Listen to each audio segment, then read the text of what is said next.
Hey, what's up guys? This is Rightfully Stories, founder of Self Cut System.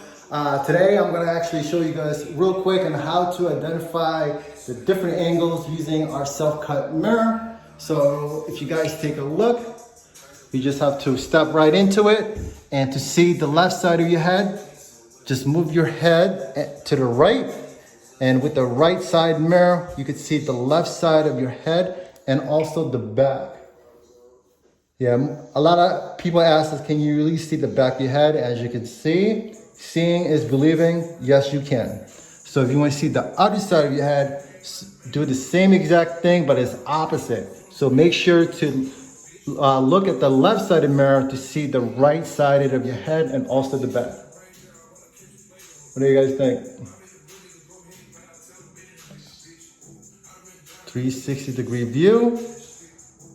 Seeing is believing. So guys, make sure you go to selfcutsystem.com. You know, Father's Day is around the corner. It makes the perfect Father's Day gift. All right guys, if you have any questions, just send us a DM or email us at customerservice@selfcutsystem.com. Peace.